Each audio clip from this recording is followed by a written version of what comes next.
She was always his shadow, and we thought, well, you know, it won't last. I mean, she's a girl, you know, but yeah, she came home from college one day and she says, Dad, I'm through with college. This is where I want to be. You can teach me everything I need to know. So she started out just by, you know, minimum wage, driving a tractor. The oldest one, she wasn't interested, and the youngest one, she was too little, and there were no sons. So she was better than a son. You look at her, she's out there in the field, she's amongst all the bugs flying around, the heat, you know, the stress of organizing everybody and trying to get the good fruit picked, and I mean, she does it all.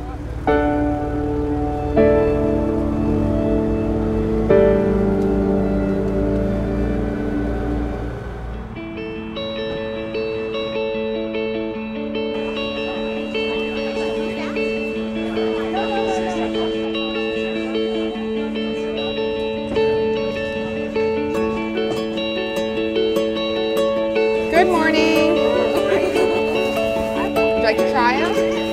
Freshly picked yesterday.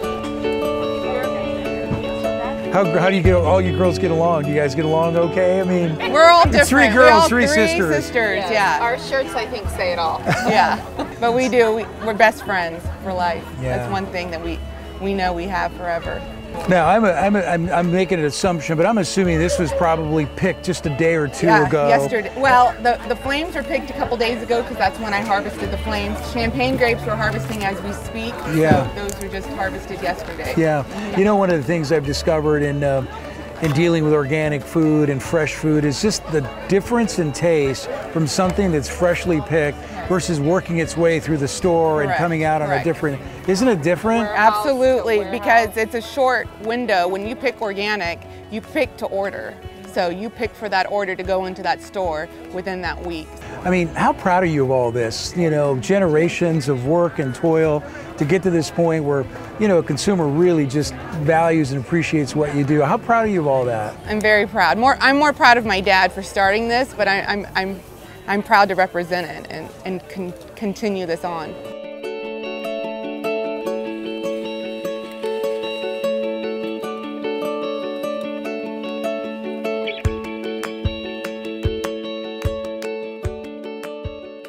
In here, what is this? What grape is this? This is the natural Thompson seedless. This is what we pick for raisins. Okay. This is your most common raisin. When would you actually harvest this field? So this, I won't harvest till about September 1st is ideally when I start harvesting my Thompsons. Usually I take a bite.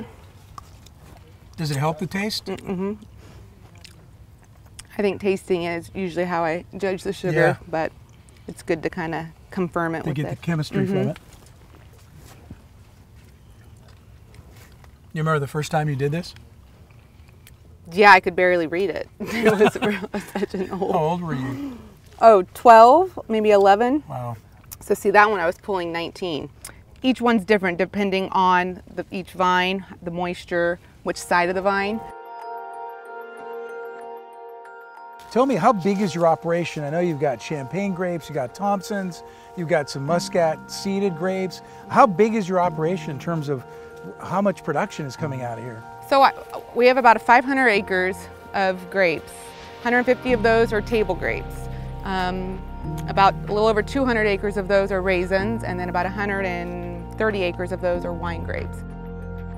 Tell us about the legacy of Three Sisters. I mean, how it all started and how it came about. I know that your father was a big part of it. It goes back to your great-grandfather too, right? My great-grandfather came here from Armenia, and he bought his first ranch, was 40 acres, actually not too far from here, and married and had my father, and then he actually bought his next ranch, which was 60 acres next door to him, and then they built their home site here, which is where my father grew up and where I grew up in the same house.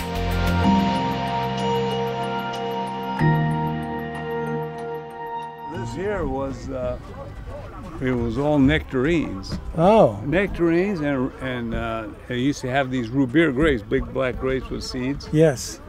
Yes. And then we used to take those root beers to the market in Fresno, me and my dad. That's how I got started at the farmer's market. And then And then we pulled out all the nectarines, and we kept these root beers, 2 acres root beers.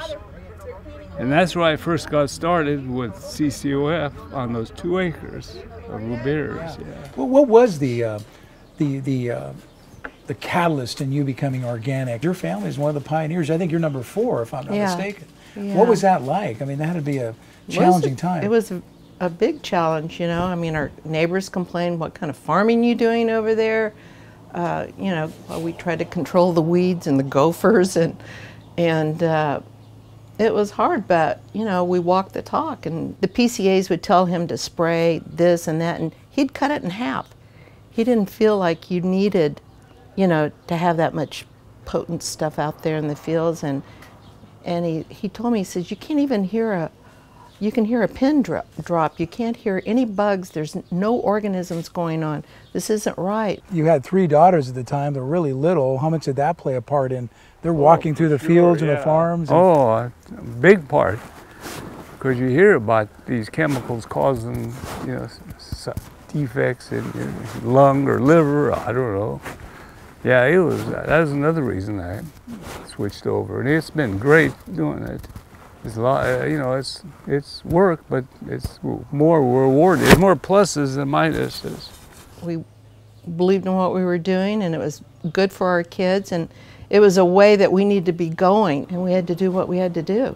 Do you think you made the right decision? Oh, absolutely. Yeah. Tell me a little bit about where your product goes.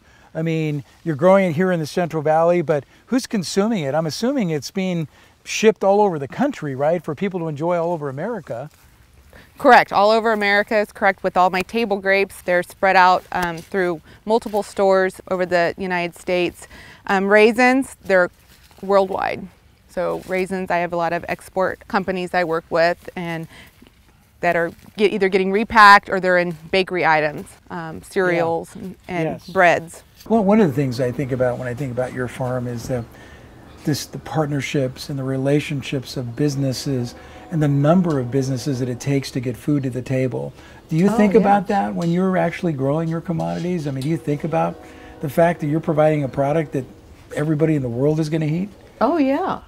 I get phone calls from all over the United States about our champagne grapes or our seeded grapes, you know, the unusual varieties that you can't always find. And they're just so interested, and they just go on about the flavor, and I'm going to put it on my calendar next year at this time that I've got to look for these particular grapes or whatever. And it makes you feel good, you know, that you're providing something that somebody's really enjoying.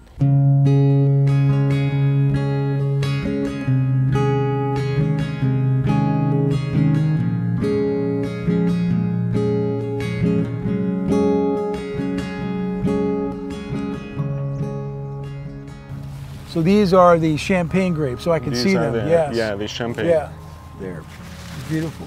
Is there a technique to cut these?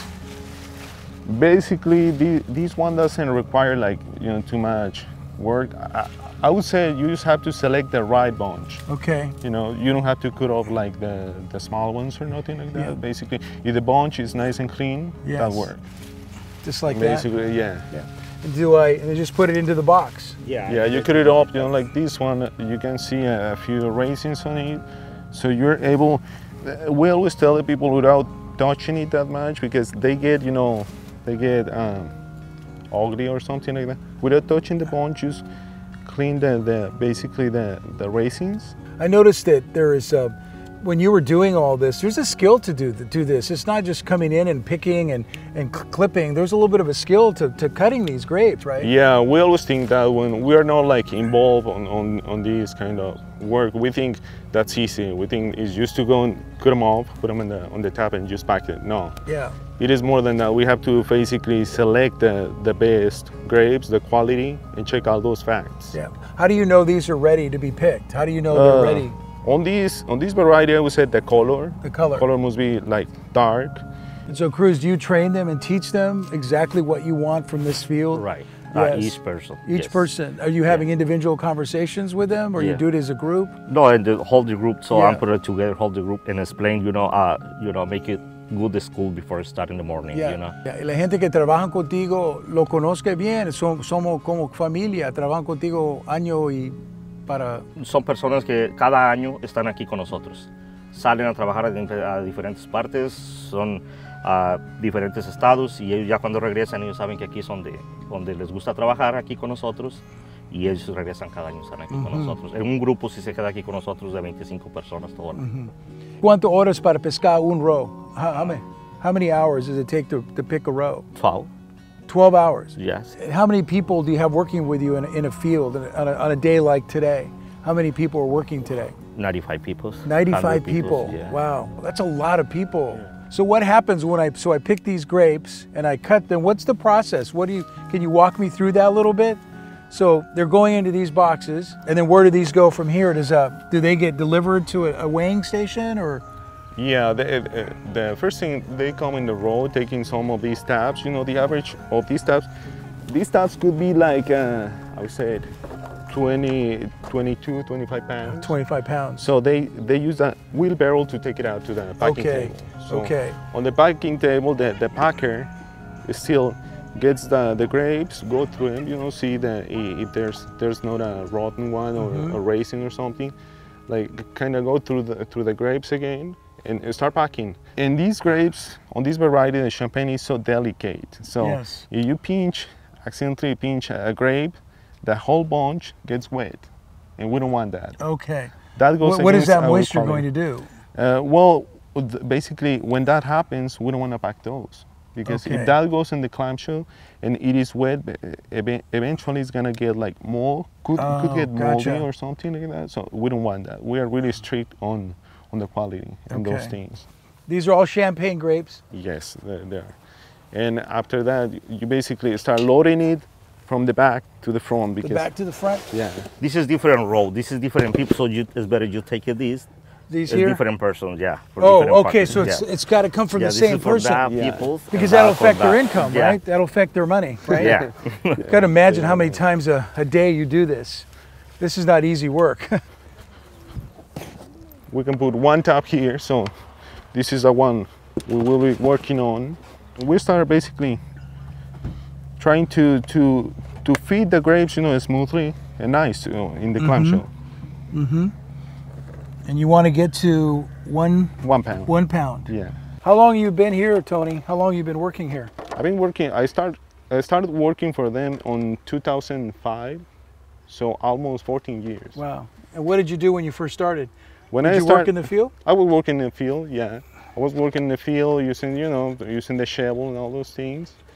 And I started little by little climbing one step by step. So. One of the things, that I have gotten from this company is even the language. I didn't speak English when I came here the first time. That's something that I learned with them, you know.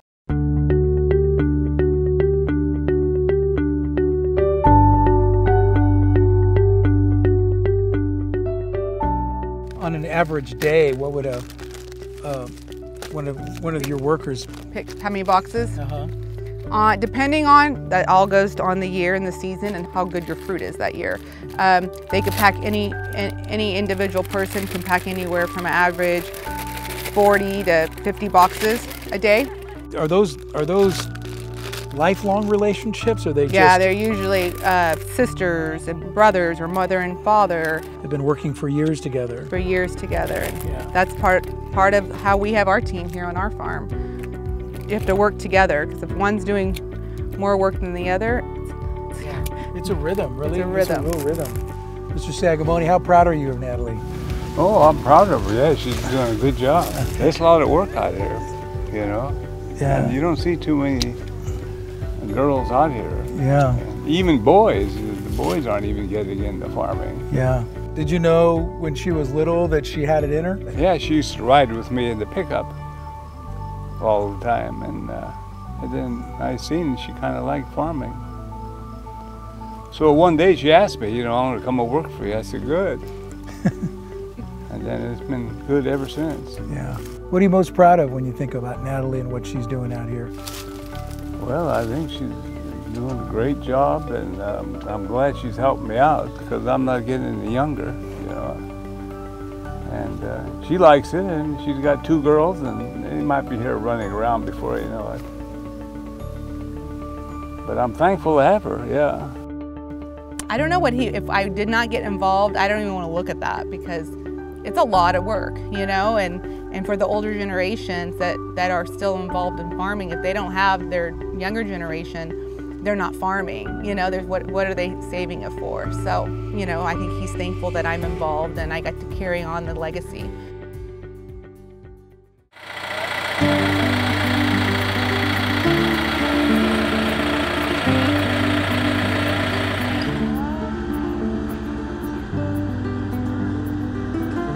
I noticed how comfortable you were on that tractor.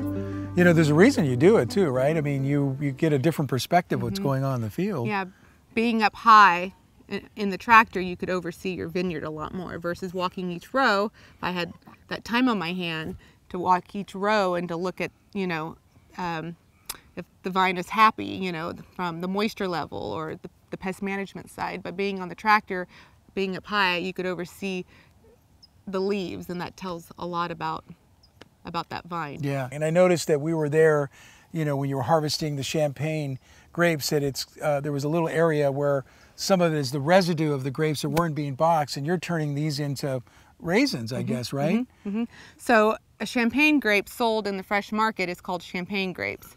But once you dry that grape down into a raisin, they are Zante currants. So that's what we have here. These are sold in bulk for the Three Sisters Organic in 30-pound cases. So they'll go into different either cereals, granolas, pastries. I've tasted those. Those are so delicious. They're super sweet. Yep. Is it because they're being dried like that, creating, or just the essence of the grape? It's just the essence of the grape, and it's just a different flavor and texture.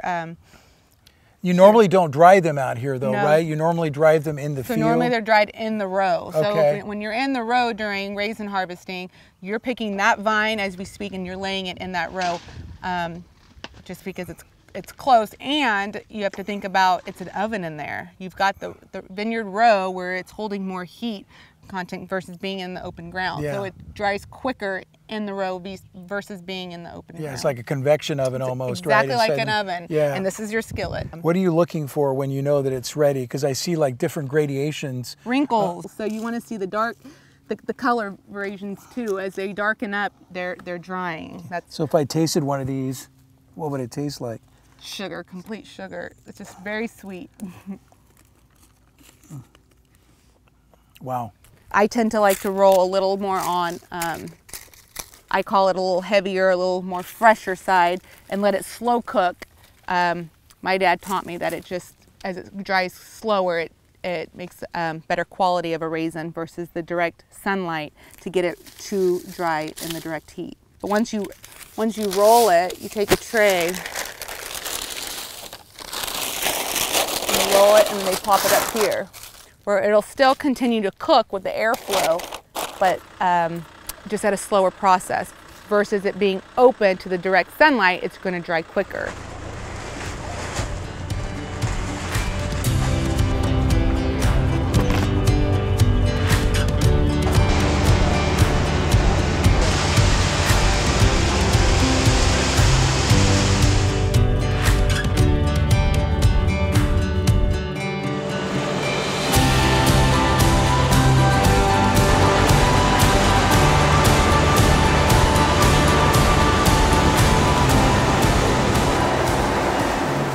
You know, one of the things I've discovered about farming is that nothing stays the same. There's constantly change of weather and life and personnel, and you know, Joe's getting a little older, and Natalie's in the middle of this evolution of your farm. What's the future hold for your family and this operation? Do you think about that at all? Oh yeah, I do.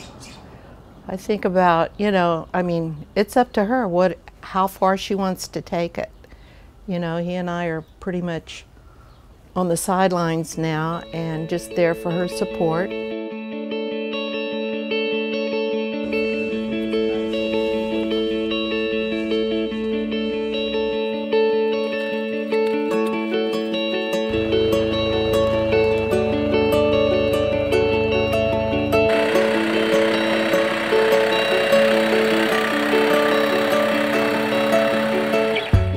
think about you and, you know, and your dad and how you started when you were young, 5 years old. I mean, do you love doing this? It's hard work. It's hard work. It's hard work. And I get sentimental because, yeah, I mean, I started from that, and it's hard. It's getting harder and harder and harder each year. You know, the work and the effort and the passion and the knowledge you bring out here every day, it's incredible. It's really, really, really fascinating. Thank you. I try, but I've also trained some good men too, as you met Tony and Cruz, and they've climbed the ladder, and they're also, you know, think in my perspective that, and they've been with me a long time, and they're a lot of help. I can think of a lot of worse jobs to have than walking out in Mother Nature, the sun, and letting the dirt kind of hit your boot. I mean, I think this is really incredible. This is really incredible. Little dirt don't hurt.